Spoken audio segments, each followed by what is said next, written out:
invitation and the opportunity to build with you. It's absolutely an honor, and I appreciate it. So, what I'm going to do is talk. I hope to keep it to no more than 30 minutes, and then have some time for Q&A. But I want to say from the beginning, in addition to the honor that this is, that anything that I don't get to with the presentation or the discussion, folks can follow up not only with part two of this, but with what really is at this point, beyond just the two editions of the book, are endless hours of video and panels and presentations that you can get on YouTube and elsewhere. And but okay.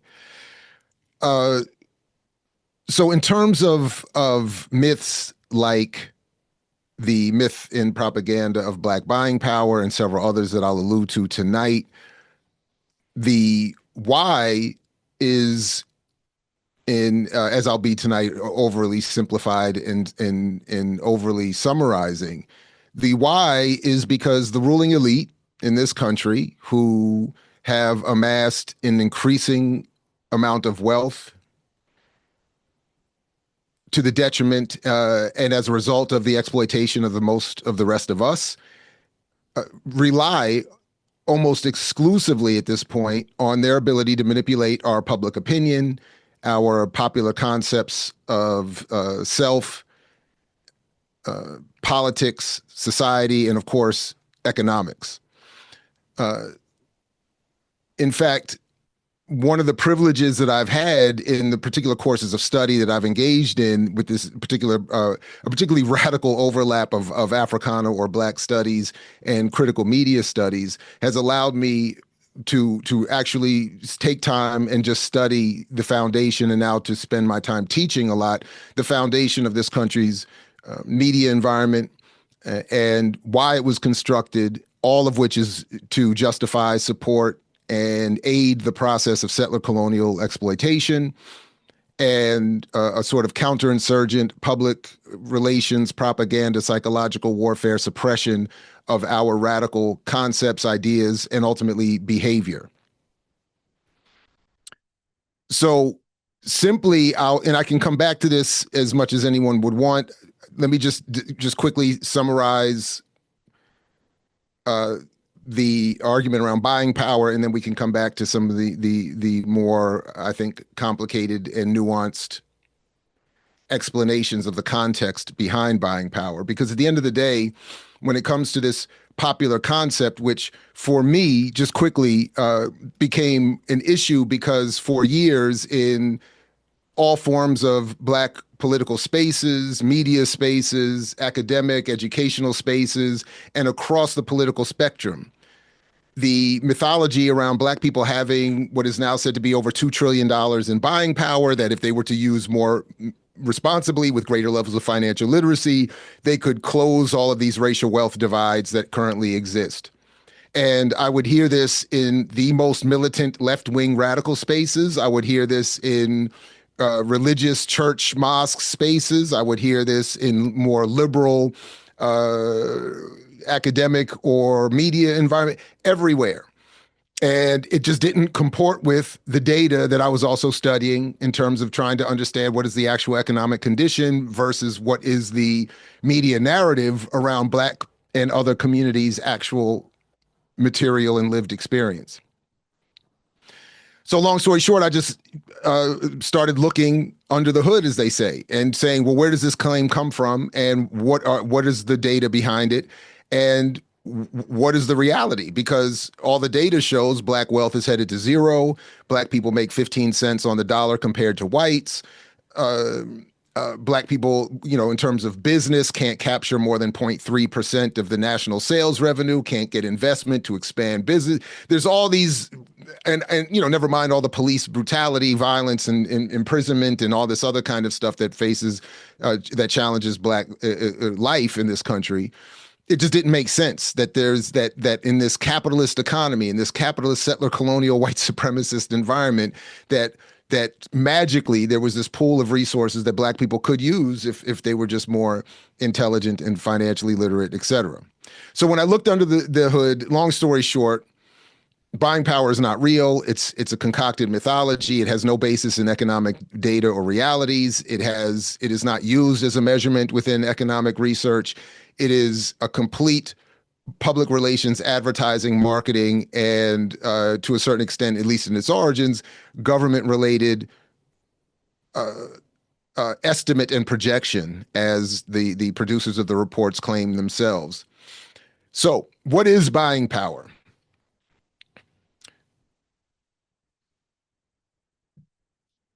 We could talk about, and maybe we can come back to this, the way the concept is used more broadly within the economic world to assess the capacity for any particular group, municipality, government, corporation, etc., to spend and what that expenditure could expect to purchase within an economy. It is not, well, I'll come back to that in a second. But when it comes to the myth and to buying power as it's applied to Black people specifically, which does have a particular weaponized use, Black buying power is in its foundation and origin an attempt to manage the contradiction between profit and labor. That is to assess exactly the at the turn of the century in the 1900s, there was a need for the ruling elite to determine how much can they pay people to keep people needing a job, able to buy what is produced in the economy, but not make enough that they would be able to quit. So it was a cost of living issue. Secondly, so buying power is again, so it's meant to manage the tension between labor and ownership. Secondly, buying power is an attempt to measure the ability of any particular consumer group to enrich the owners of the economy. So to the extent that it's based in any reality, it's all it is ever is an attempt to measure how much can any particular group or municipality, government, et cetera, and so forth, spend to enrich those who own the economy. And then thirdly, buying power is an attempt to determine advertising revenue expenditures for businesses. That is, with these data, these claims around who is spending how much, where, and when, ad buyers can determine how much revenue they should spend on targeting Black women for a particular product, Black men for a particular product, Black teenagers of a certain age with a certain product, so on and so forth. All right. Buying power is not, and this is very important because this is where the mythology gets confusing and where a lot of the reporting and the discussion becomes upside down and backwards. Buying power is not a measurement of income. It is not a measurement of wealth. It is not gross domestic product or GDP. We often hear about how if Black people were compared to other countries in the world, their buying power would make them 16th or whatever, having with an economy the size of Mexico. And then this narrative is used to confuse Black and other communities into thinking, wow, Black people are basically Mexico and could be at least as powerful as that country were they to do better with their GDP. But it is not gross domestic product. Gross domestic product is something entirely different. It is itself a measurement of wealth generated by those who own the economy. It is itself not a measurement of income or wealth. And then lastly, buying power is not a pool of existing money that Black people or any other community can use as they would want.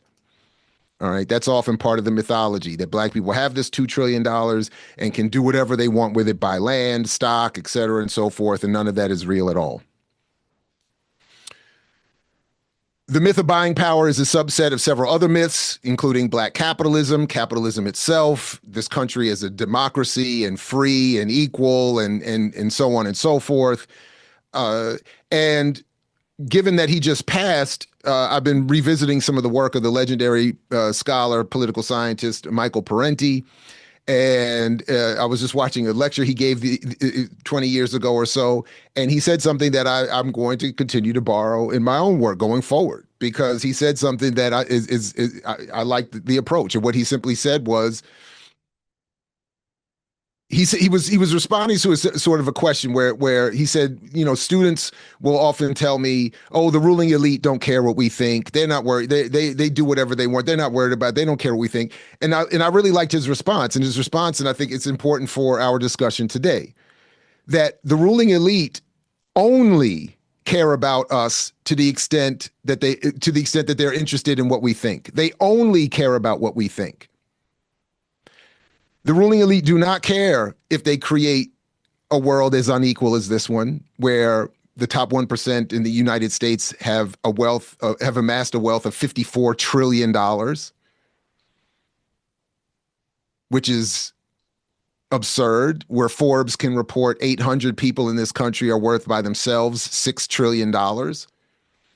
And the average person, regardless of race in this country, doesn't even have $600 to satisfy an emergency. So they don't care if they create that level of inequality. They don't care if they create a world where there's ridiculous low levels of access to health care. They don't care if they create a world where Black people are as the late Derek Bell said, treated by public policy as if hundreds of Black people are taken to a secluded place and shot every week.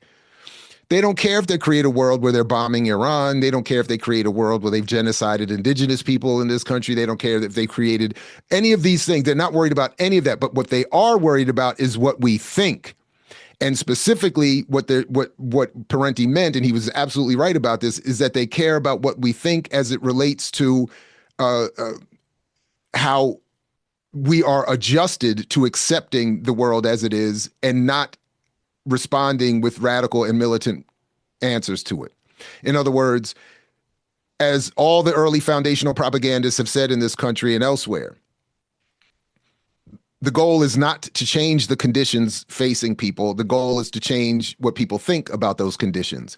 And if people can be conditioned to believe that they are somehow responsible for their own inequality, that or some other similarly oppressed community is responsible for their inequality, or can be mythologized into believing that there are opportunities for so-called advance in this country that don't exist, then that's the goal of the propaganda, the psychological warfare, the marketing, the branding, the so-called entertainment. By the way, all of these are euphemisms that the ruling elite have been clear in their own documents are meant to be understood as euphemisms. There's no such thing as entertainment. There's no such thing as it's just a movie. There's no such thing as it's just a podcast. There is no such thing as an accidentally constructed media environment. In fact, as Marshall McLuhan said, we do not know who discovered water, but we know it was not the fish. An all-pervasive environment is always beyond perception. And so our media environment has absolutely been constructed by design with the intention of helping the process of colonial extraction. All right.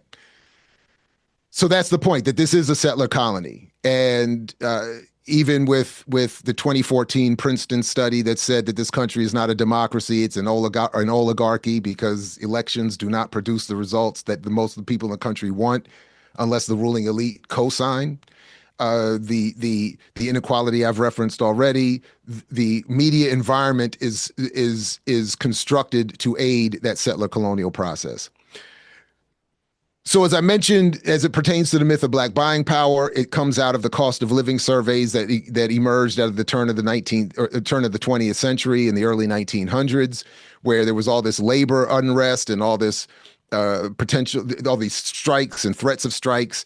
And what was becoming realized was this country had industrialized to the point it had exploited enslaved Africans and genocided indigenous people and exploited white workers and et cetera, to the point where it had industrialized with the capacity to produce all these products and all this wealth, but workers weren't benefiting.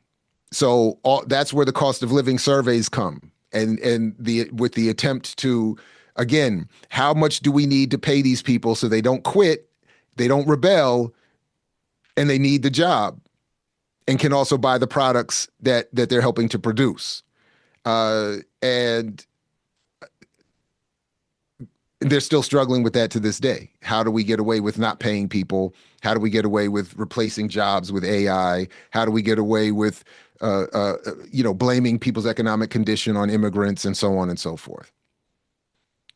Then, as it pertains to the myth of black buying power, there's another important key turning point, which is right after the Second World War, where after the corporate world was, as has been said in their own words, wanted to reconquer America.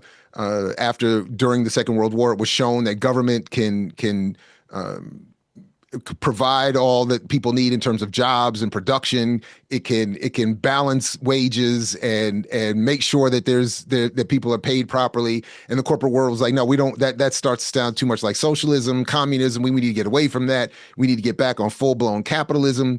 And they went on this massive campaign after the Second World War to produce what we still are suffering with today: this free market fundamentalist mythological ideology that capitalism is good, entrepreneurialism is good, business mentality is good, and so on and so forth. And in the 1950s, the evolving black bourgeoisie and the black commercial press, unfortunately, got involved in the hustle. And John H. Johnson, leading the way with Ebony magazine, creates the How to Sell the Negro documentary in 1954, which was his message to the federal government and the white corporate world that, hey, black people don't want civil rights. Black people don't want to be in no political struggle. Black people just want to be good middle-class citizens, pay their bills, go shopping. And if you advertise in my black targeted media, black owned press media, I will deliver you a black audience that has the buying power to buy your products. That set the buying power mythology into another level of popularity, and sort of set in motion what we still suffer with today, where a black commercial press that needs advertising revenue to support itself financially and pay the big salaries to the big popular black bourgeois middle, wannabe elite spokespeople. They have to produce this mythology over and over and over again that gets misreported in the black press as some sort of economic strength. But what it really is a message to white corporate ad buyers to say black people have the money that you can target by paying the black owners of the media environment, targeting those black consumers. With your ad revenue, we will then sell our black consumers to you. They will buy your product. In the 1970s, the myth took another jump ahead with Richard Nixon and the white nationalist conservative government that he led, using black capitalism as a narrative device to get black people away from black power. He literally said we need to redefine black power away from the radicals like Kwame Ture, and redefine it away from socialism, radical Pan-Africanism, nationalism, etc., and redefine it as what we see today as black excellence. Redefine it as black capitalism, as black people doing well in business, black people doing well in mainstream politics, black people doing well as celebrities. That was what Richard Nixon explicitly said was a tactic to get black people away from the radical organizing, to get them away from the stuff that had threatened and terrified the white rulers of this country for hundreds of years, well, several hundred years at this point, but at that moment had really terrified them. Dr. King had been assassinated specifically because, as was written in the pages of the Washington Post, he was becoming too close to the black power radicals like Kwame Ture. He was targeted by the counterintelligence program of the FBI specifically, and they said specifically, if Dr. King moves away from his nonviolence and starts his obedience, they said, to nonviolence and moves towards these black power rights, he's going to become a threat. He's going to become the next threat that Malcolm X had been before he was assassinated. And by the way, the fifth tenet of the counterintelligence program, as it targets black people, said specifically black youth have to be conditioned and taught to be moved away from black radical politics. So I include that black buying powers is a small component of that broader effort to get Black people back to being compliant and back on this ideological plantation, mythologized into thinking that we don't need radical struggle, we don't need political power, we just simply need to circulate our dollar, start a business, and all this other kind of nonsense that has been debunked and disproven over and over and over and over. And the nonsense around the Black Wall Street mythology that has been regurgitated over and over and over again, completely distorting the history of what actually happened there, distorting the class analysis, the fact that 95% of Black people in Tulsa, Oklahoma were just regular poor workers who were working for a Black bourgeoisie that was beholden to a broader Oklahoma white oil industry. And we're conditioned to see this as as Black excellence, when it should be seen as a semi-decent attempt to Black capitalist a community into some protective measures, but it was not some ultimately revolutionary endeavor. And after the white vigilantes destroyed it, they rebuilt it, and then the government destroyed it fully with public policy, which is ultimately where I'm going to end my comments today. One last step in the building of this mythology in the 1990s. The mythology is re-weaponized by what is now the dominant purveyor of it, the Selig Center for Economic Growth, where they started producing these buying power reports, which they said in their own literature was specifically to help Georgia's businesses target their ad revenue. But it got unfortunately misread by even some well-meaning Black radicals, Dr. Amos Wilson in particular, and got misrepresented again and promoted again as something that had a Black radical potential that it did not have. And in his effort to make that argument, Dr. Wilson cited Du Bois, who had previously believed in the cooperative potential of the Black buying power claim, as did Marcus Garvey, which I think is kind of funny given the beef they had. Garvey even teased Du Bois at one point that you finally came around to my understanding of the buying power concept, but both of them are wrong, unfortunately. And in the 1990s, when Amos Wilson picks this up because of his popularity within Black radical nationalist circles, and his book Blueprint for Black Power, where he talks about this concept, many to this day in Black radical spaces think that we can circulate our dollar and Black business our way into some sort of elevated political strength, which is for several reasons I can come back to and talk about, impossible. I talk a little bit about them in my book. We can talk more about them here as well. So lastly, as my argument is made in the book, and I've continued to argue, in terms of public overt discussion, what I think needs to be advocated for is the public policy element, that the inequality in this world, in this country, is the result of political power and public policy. It is not the result of people's poor choices with financial literacy, et cetera, and so forth. What do I mean by that? Instead of all these discussions around chasing down a mythological Black buying power that does not exist, we should be advocating, to the extent that we engage overt public-facing politics, we should be advocating for a redistribution of the wealth we have already helped to create. That $20+ trillion GDP that the United States enjoys every year is the result of our work, our shopping, our spending, our tax paying, our everything. This is a 70% consumer-based economy. Instead of telling people to stop consuming and blaming Black people for being poor with these nonsensical claims around, well, you spent money on tennis shoes and hair, and if you didn't do that, you'd be able to save and become rich, which is nonsense. We should be saying no.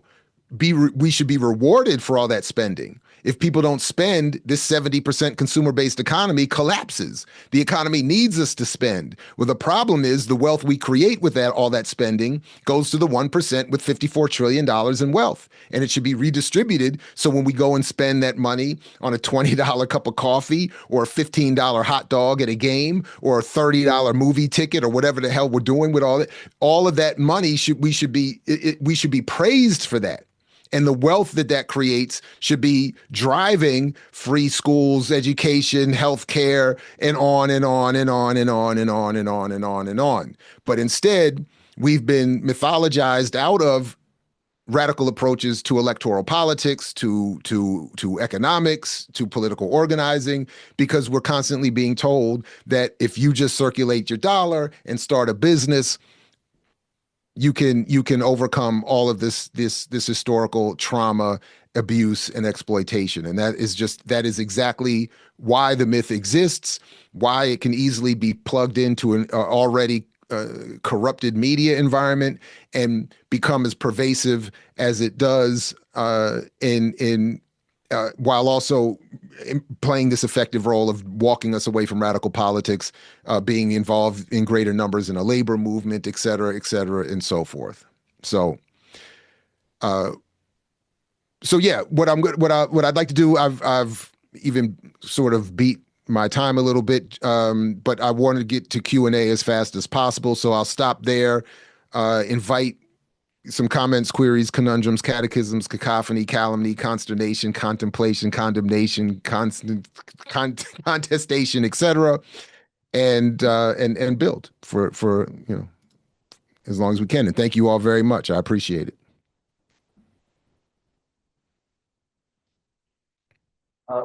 Genoa is going to lead the Q&A. I just wanted to give you all a heads up that we'll start with the online people first for questions, comments, and answers, and take this immediate time to formulate your questions, comments, such and such towards Dr. Ball or towards the workshop space itself. Genoa. Thank you, Joe. Thank you. So any questions or comments on Zoom? Let me put that. Yeah, we can reformat the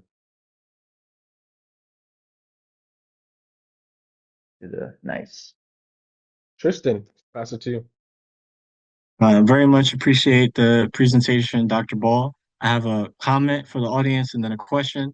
The comment is these propagandistic concepts of buying power, the wealth gap, Black excellence, they all are relative in comparison to the white community.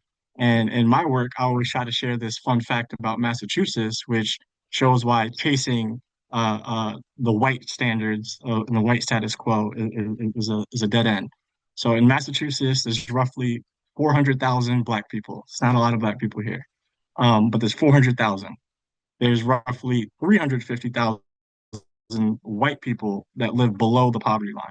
So when we talk about the economics within the white community and us aspiring to go to that level, we're really chasing just another form of failure. Again, there's almost as many poor white people in Massachusetts as there are Black people, period. And that's across the board. The question relates to a common retort that you may receive and that I've heard in different places, which is that the power to create policy comes from control of economic resources. And we need to get our money right so that we can buy off the politicians the same way the white community and white businesses do. Could you speak a little bit about where you think what power means to you and how that fits into the picture and why you think public policy is before economics? So first of all, your comment is exactly right. And I always joke that for all the beef that we have in Black political spaces as to whether or not we should engage the Eurocentric white Karl Marx, I always think it's funny that the biggest critic of capitalism was a white Jew in Europe talking almost exclusively about whites in Europe. And so it's like, even without the context of Africans enslaved and colonized, whites had already realized capitalism don't work. It don't work. It don't work.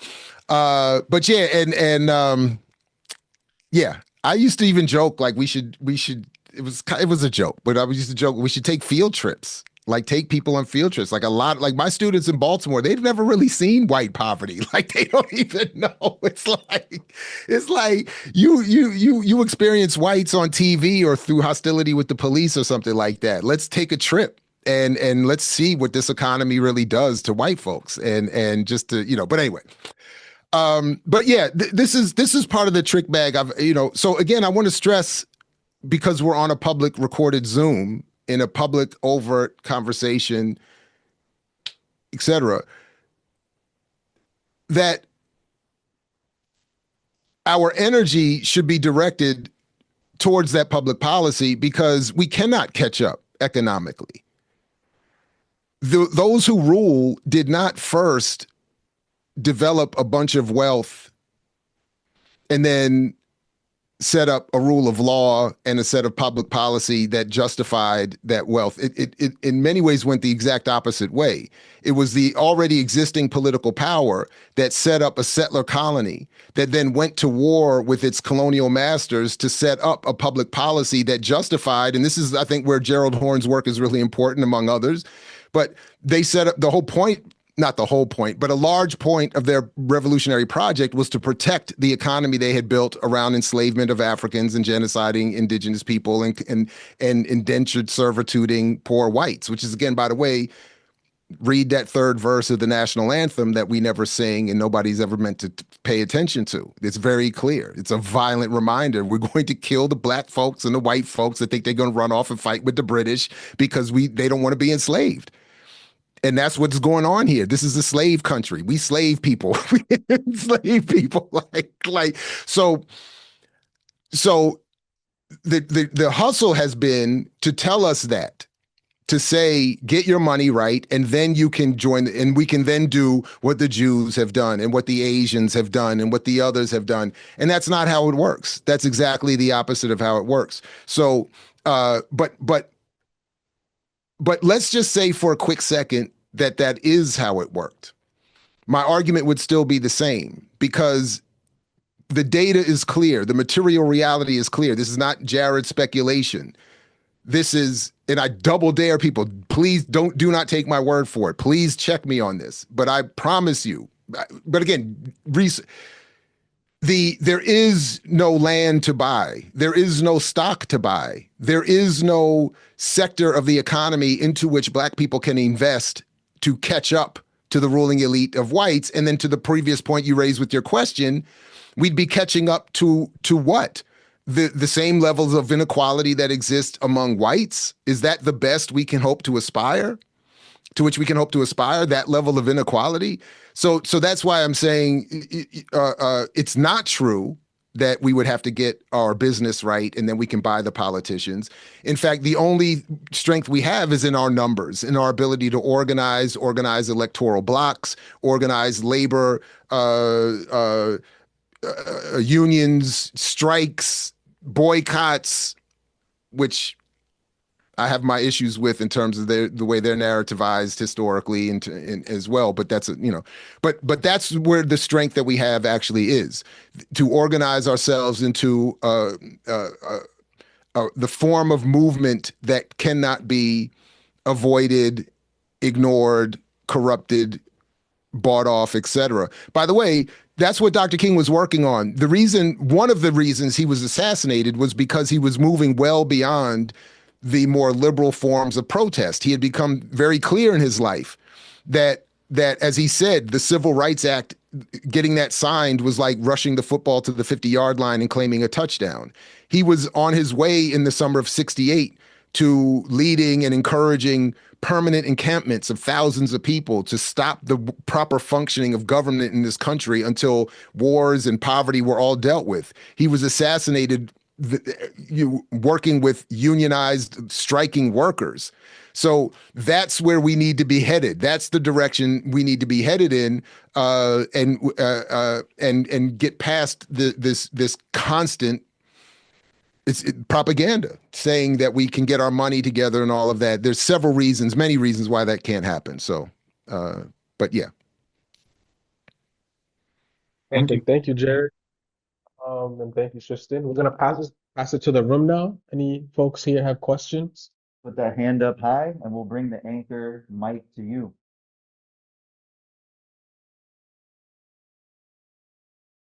Okay, we do have a question in the back. I'll bring it right over. Oh, somebody to pass it. Thanks, that, yeah. How you doing? So we speak on, advocation for public policy, what does that advocacy look like for the younger generation who may not be in politics as much as like the older generation who are able to advocate more? What does that advocacy look like for, let's say, high school students or even young college students, for example? It's a really good question, and I don't have the levels of answers I would like to have. But what I would like, what my work encourages is to target more than anything redistribution of wealth already created. So, for instance, um, a small effort I'm trying to support where I am in Maryland among faculty that cannot unionize, as it was brought up earlier, we're not allowed to unionize. Um, is to say, for instance, they said Morgan State, my university, they said, I forgot the exact number, but they say something like our university is responsible for something like $15 billion to the economy of the state of Maryland, something like that. And I'm saying, like, that's where I want us to start with our advocacy. So whatever you're targeting, say, look, we've already contributed. I'm an employee at Morgan State University. My employment, my work, my labor, my presence has helped contribute to this $15 billion. Where is that going? Why is that not being used, for instance, to make it free for students to go there? Why should we at an HBCU be advocating that poor Black kids go into debt? We're encouraging them to go into generational debt to get a degree with the promise that that will help them create generational wealth. So instead of, so like that's the kind of thing that I want us to advocate for, and then to scale it up to the point where we're at a national level saying, I know you're too young. You are like, there's this classic movie that I used to, I hate to reference it, but the classic movie, The King of New York, where Frank White, the number one gangster that Biggie Smalls would later take his rap name from, he says, now he's talking about dope being sold. So I understand the context is different, but his approach was right. He was saying, I'm the chief gangster.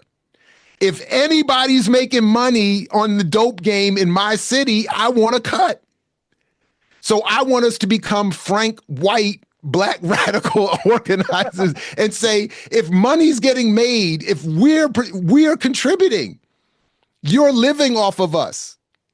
Give us our cut. Stop telling me to be a better businessman, to start a better business, to be more financially responsible. Stop telling me all that. I don't want to hear all that. I've already helped create, just for my job, $15 billion every year for Maryland. Why I got to do anything else? Why I got to do anything else? We've already helped create $20 trillion for the United States with a wealth producing 54 trillion for 1% of the population. I just want us to scale up. So I don't know exactly what it looks like, but wherever you are producing pools of wealth that are being accumulated by only a handful of people. So we should be saying, stop telling me to do so. Stop telling us to go from being already wildly oppressed to having to become the most incredible business person with the most incredible financial, brilliance. Stop telling me that. That's not necessary, because all of you that have all this wealth are not especially brilliant. You are especially corrupt and thieving, but you're not working harder than me. You're not smarter than me. You haven't put in more work than I have. None of that is true. You just live off of me. And I don't, and that's what so that's what I want us to advocate, because I don't know exactly. I just know we've already produced all this wealth. It's already here. It just needs to be redistributed. Whatever you. And I messed up my whole camera. Sorry. We have Steph in person and then Zakia online. Steph? And forgive me real quick, I can't see the room. Did that make sense? Yes, made sense. Okay. All right, thank you. Button. Sorry, we were muted, Doctor. We had a lot of snaps, claps, and then we had a strong nods when you asked if that made its way around the room. Thank you. What's up, Dr. Ball? This is Steph. You know what I'm saying? Super happy to have you on Zoom. I was just watching Peace. you last week on YouTube. on your episode on dialectic materialism. I was just learning about it. You were one of the first people and the folks on that YouTube. So shout out to you. My question is in the effort of advocating for policy, saying like the black dollar isn't an effective method of us coming out of oppression. Do you think advocating for reparations for black people is an effective approach for policy? You know what I'm saying? In terms of like what you just said about why can't black kids go to college for free if we making all this money and have that be a form of reparations? Is that something that's worth all black people rallying behind? I know black people aren't a monolith, but like if we're saying like, yo, we can't hustle our way out of poverty, then what and we gotta like organize and so on and so forth, is reparations one of the first things we should be organizing for? All right, so I have a little bit of a complicated issue with reparations. So on the one hand, it's what I like about what you just described as an approach to reparations. I do like, because it's about the collective and it's about some sort of institutional repair. What? Oh, by the way, quickly, I think it's politically unhelpful and it's not a strong tactic for when I think when black people say we're not a monolith, and I'm not saying you did this, but the goal should be to be a monolith. So it's tactically unwise to constantly tell people black people are not a monolith, because the point should be, if we are racialized as a group and treated as a group, there should be some group cohesion in terms of moving politically. And the only way to get anything benefiting the community that has been so identified and racialized in that way would be to at least claim some sort of monolithic approaches politically, and to stop letting people sort of buy us off individually by saying we're not a monolith. So therefore, if I want to go and hang out with some reactionary right wing whatever, I should be okay. But so reparations, I think, so in many ways, reparations, I think, is too conservative and too narrow an issue. The idea of black people getting, as Sandy Darity has advocated, I think he said something around $300,000 per person would cover the repair. My problem with that is that without changes to the redistribution of the economy and the wealth and the policy around all of that, the money would just disappear and be gone. So so that's why I'm saying, on one level, I like your approach, saying something, something more collective and institutional, no debt, free this, free that would be a good. I also think that tactically, I do think reparations tactically is, and one of the reasons why I think many white, even some conservative politicians are willing to engage in the conversation, is because they know it's a non-starter. The idea that 2/3 of the country is going to vote to redistribute trillions of dollars just to black people, I just don't think is tactically realistic. It's not. So I'm not saying black people don't deserve it. But I'm saying tactically, I just don't see that as a viable thing and a worthwhile project. So that's why I'm saying we should advocate for more. So instead of being completely focused on what black people rightfully deserve, black people, I think, should be connecting that justifiable, deserved repair to a broader repair for the larger society. Because getting a check in this kind of white supremacist, settler, colonial, capitalist context is not going to be helpful in the long run. It's going to create a lot more problems. But if we had something that was saying, look, black people deserve reparations, and if black people deserve 14 trillion, then indigenous people, whatever the calculation would be, have to be somewhere, trillions of dollars. And then we would say, the abused immigrant population from Latin America and beyond, how have they been exploited? That can be calculated as well. Reparations for that. And to the extent that that has been connected to the foreign policy of the United States, which it of course has been, let's start repairing, put calls in for broader national repair of former colonized countries. Then we could even go farther and say, look at the Asian populations. the various Asian populations and how I'm in a project right now around comparing Asian narratives around economics to Black narratives. The Asian population is despite claims, not obviously just as jacked up, but is jacked up. And that family you see working the corner store is literally doing that all day, every day, and trying to save, 40, 50 people. And to what end? And how did that end up getting it? But that's all other thing. Anyway, so my point would be, if we connected it to all of this and had a bigger move, get more is my point. We should all have more and live in a society where that more that we end up with is not being constantly targeted by the same ruling elite to get it right back from us, or to put us in some other sort of harmful, unequal situation that they end up benefiting from, despite having saying we could rid ourselves of the problem by giving a handful, give people a check. So I hope that makes sense. But I'll just end by we should want more.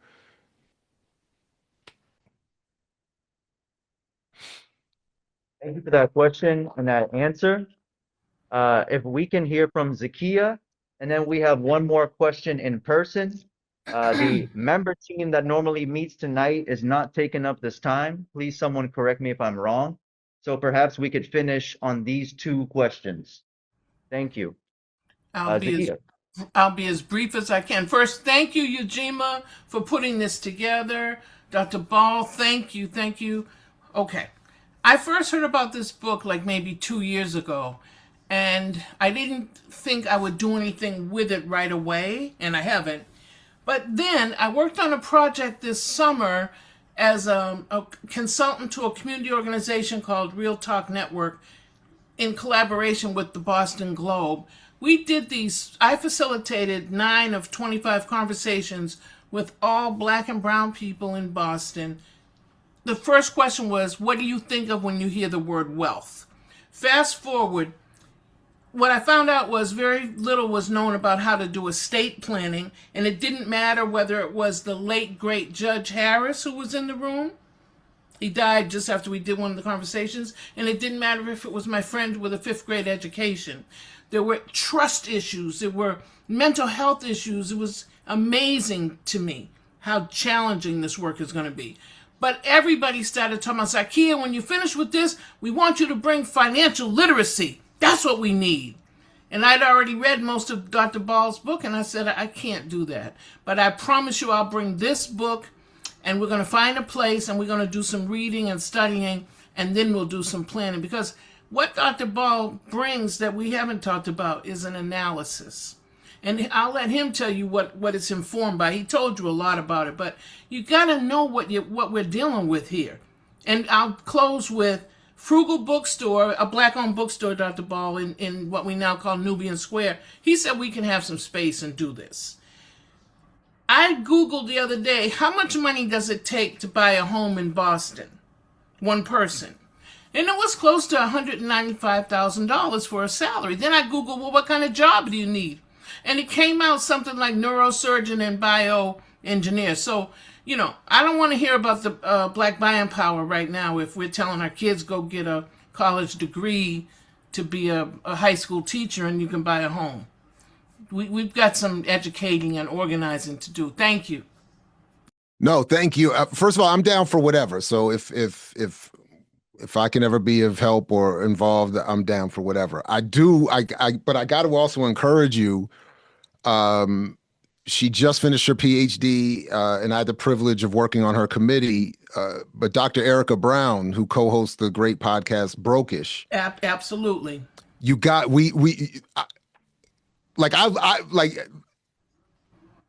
I want to be involved. Like, I want to hang out. I want to be part of everything. I'm down for whatever. But you got to get her. But that's leadership.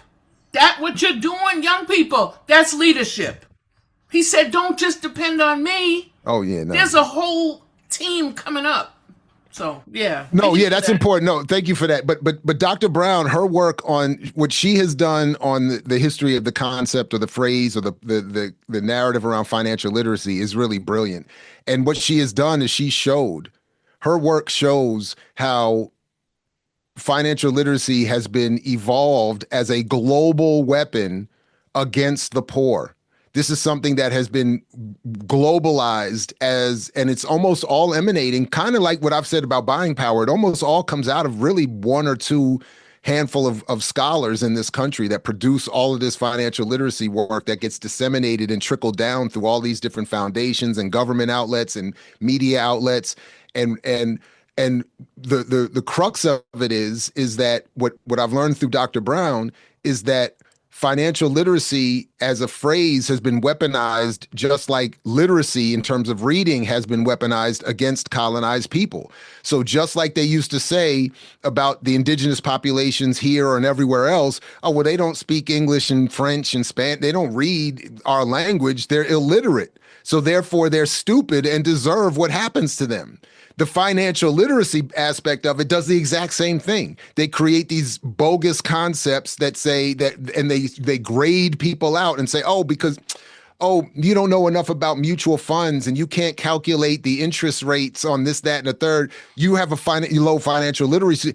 Again, all to create the mind, in the minds of people all around the world that people are poor because they just don't know what to do with their money and they don't know how to, they're not, and that's nonsense.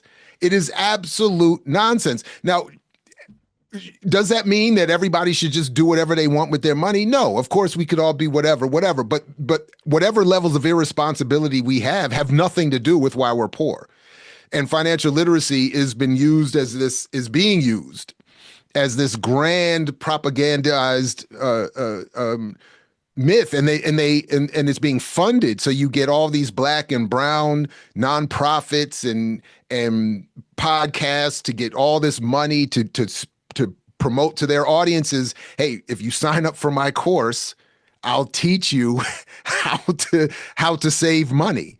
Yeah, I mean, it doesn't make. And then, by the way, look at all these people's background. How did they make their money? None of them made their money investing and doing the stocks and all this other kind of, all of them make their money selling courses and books about financial literacy to poor people and that's, so it's super frustrating. So yeah, Dr. Brown and her colleague whose name is, oh man, I just blanked on her name, but they're doing all this. They've even published an article together on, oh, I can't believe I'm looking at her. I see her face. I can't think. Oh man, my memory's a mess. Is it Substack? No, it's no. This was a journal article that they published, and I interviewed them. So I'm going to just look it up real quick. But I interviewed them about and what they were basically saying. In fact, what their article showed was that the more Black people engaged study and courses around financial literacy, the worse. Now, actually, it had no impact on their economic condition.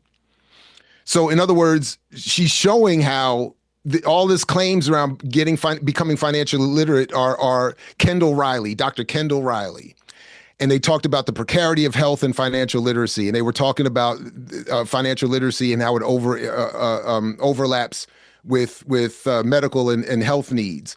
And some of the claims around that. And essentially what they were showing was just I'm overdoing it with the summary and rushing through it, but what their work shows is that financial literacy has no impact on the condition of Black people. So doing better financially, becoming more financially literate, knowing more about the economy does not change anybody's relationship to it. And that's the whole point about propaganda. It's not, it's designed specifically to change nothing about the conditions and only what we think about those conditions. And that's what financial literacy is doing. Perfect. Thank you, Jared. Dr. Ball. We have one more question in the space. If you could lead with your name. My name is Janelle. Mine's just kind of like a statement and a question. I've been reading this book that I just got.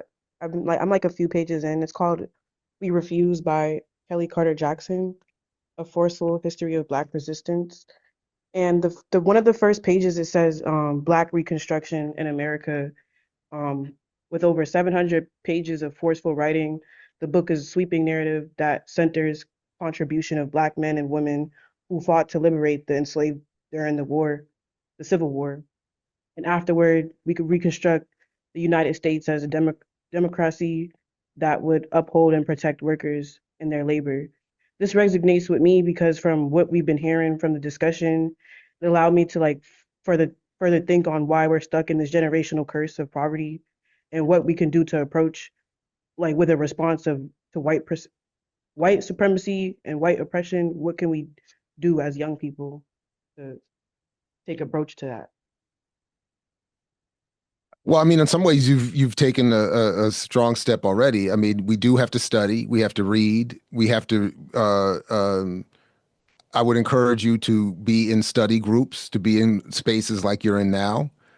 Doing this by yourself is not tenable. It's not realistic. And even reading by yourself is I encourage, to the extent possible, more collective study and guided study.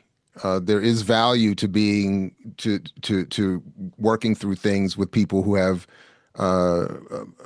maybe more experience with with the subject matter, et cetera, and so forth. There are a lot of books that I have to reread because when I read them 30 years ago, I just didn't know what I was doing. I didn't know what I didn't know what to do with it. And I was just reading them. I wasn't studying and I wasn't in groups. So I would encourage that. Political organization is important, of course. And then, as I always advocate, we have to be vigilant around the methods we're using to reach whatever conclusions we're reaching. How do you know what you know, and why do you like what you like? You have to be able to come up with, I'm not even saying you have to change what you like and what you know, but to have some clarity around how you've reached whatever conclusion on whatever issue, and to be vigilant about those methods, because we are more easily manipulated in this media environment than any that has ever been created, and it's not going to get any better without a severe interruption, a massive interruptive process. So yeah, I just encourage study groups, political organizing, and self-reflection on how you're reaching your conclusions. And yeah, and I hope you can figure out more, because we need it. I do, and quickly, I just want to say, forgive my atheism on this one, but I heard the word curse, and I had a kind of reflective. We are not cursed. This generational hostility is an imposed political policy choice of settler colonial capitalist white supremacists. So this is not something we've done to ourselves. We haven't made any, this is being done to us. But we do have to organize it and put an end to it. So yeah. But yeah, thank you all very much. I really appreciate the invitation and the conversation.